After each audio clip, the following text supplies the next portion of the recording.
Good day, YouTube, and welcome to another episode of the Albino Rhino Beer Review. Today you have the Rhino, and you have the Rhino, and the Rhino will be drinking Red's Apple Ale. So yeah, Red's Apple Ale. 5% alcohol, clear bottle, twist off top, pour it.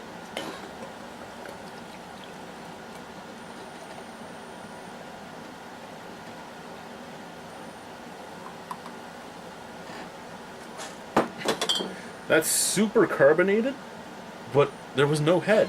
That was weird. And it sounded like Rice Krispies. You were hearing all the popping and all that, but no head.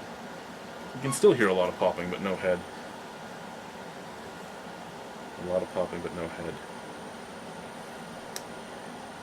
Hopefully there's head in my future, because there was no head on my beer. Anyway. It smells like apples. Who would have thunk, right? Who would have thunk? Not. Ooh, now it's starting to smell like an apple fart. Ooh. Smell it once, don't keep going. At first it smelled like Macintosh apples, and it was really nice. It's kind of sweet, supple. It's like a nice pear. No. Now it's becoming stinky. You still get all those apple scents. I mean, the Macintosh apple is still there, but there's just something on the backbone of it now. It's just not pleasant. Anyway, cheers.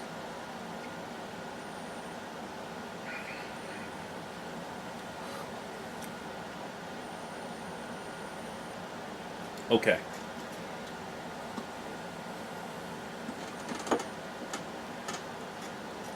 So, we're not looking at an apple cider here. We're looking at an apple ale. Or apple beer. The only other apple beers I've really had is the Unibroue Ephemere Pum and the Nickelbrook Green Apple Pilsner. At first, this one tastes the most natural of all three.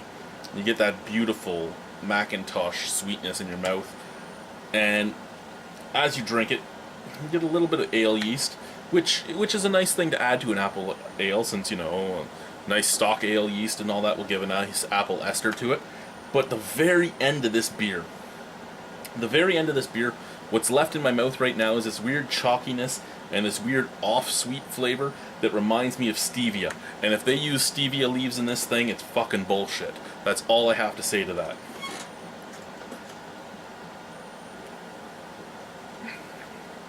Everything. It's nice and crisp. Everything's good until after you've swallowed. And you get this, like, 0-calorie sweetener taste. Not quite Splenda or Equal or anything. Like I said, stevia, a little bit more natural. It's not just a dextrose manufactured bullshit drink. Well, bullshit sweetener. It's made from a natural plant, but it just gives off that weird taste that stevia does, and I don't like that.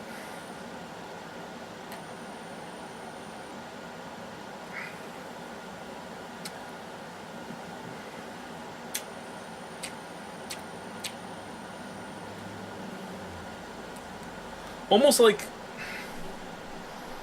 like a mixture of Strongbow and Magners, but with sweetener instead of sulfite. So no rubber taste, just that sweetener taste. It's not a bad drink, but it's not a good drink. I'd give it a 5. I mean, it was $1.79, and I'd pay $1.79 for it again if I really wanted it, but who really wants it, right? I don't. So as a fruit-flavored beer, it's not the worst. As a beer, it's not the worst, but there's no reason to drink this, really. It's that aftertaste. Without that aftertaste, I'd probably give this like a 7. I could buy it and enjoy it. But with that aftertaste, I don't want it.